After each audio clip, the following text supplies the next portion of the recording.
Brent Abel, WebTennis, back here with you on What's the Right Shot, episode number 19, and this is the answer segment to this doubles point that we've been looking at the past couple of days. And I want to really kind of look at two things. Number one, we're definitely going to look at the shot that at the end of the point here that Phil plays, but I want to also look at the shot that leads up to that. And you know, there's a lot that we could kind of pick apart here.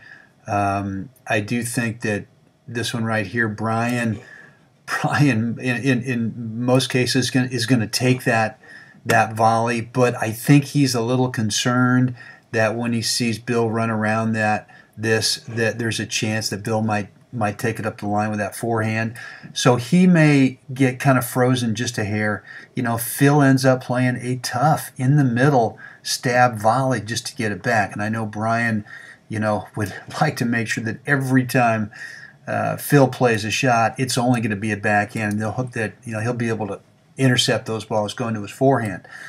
Be that as it may, the point develops in such a way that what I want us to look at is going to be this next shot right here. And this is going to be a lob from Bill. And here's what I see a lot, is I see Bill hit a really good lob. And what I'd rather see here with Paul, we already know that Bill's back here, and Bill can both Bill and Paul can be, you know, evaluating the depth of this lob here to Phil.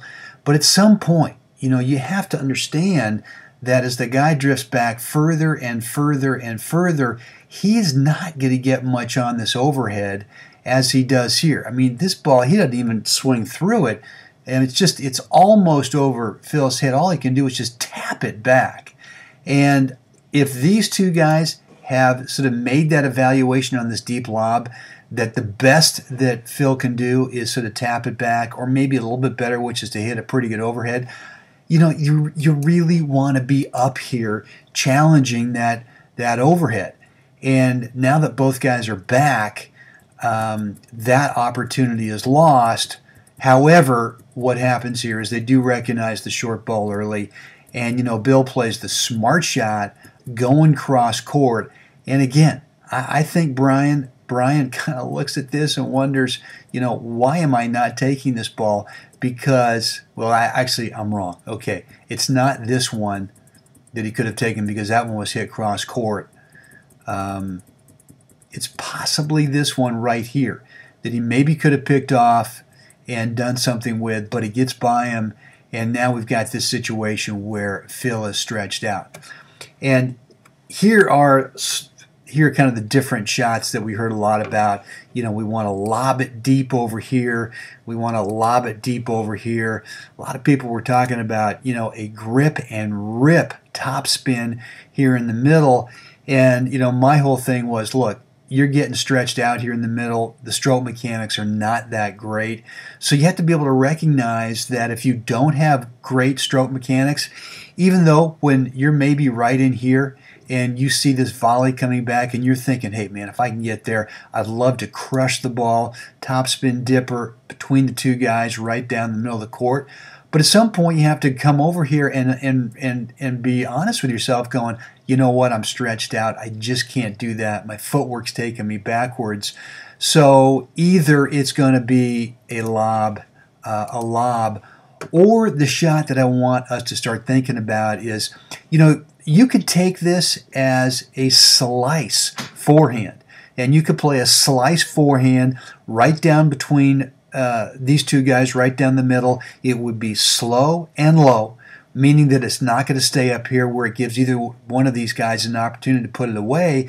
And if you can get it down low, you know, now you give Brian a chance to kind of step forward in here and maybe do something with it. Or someone else had been talking about, you know, why not just sort of feather it over in here?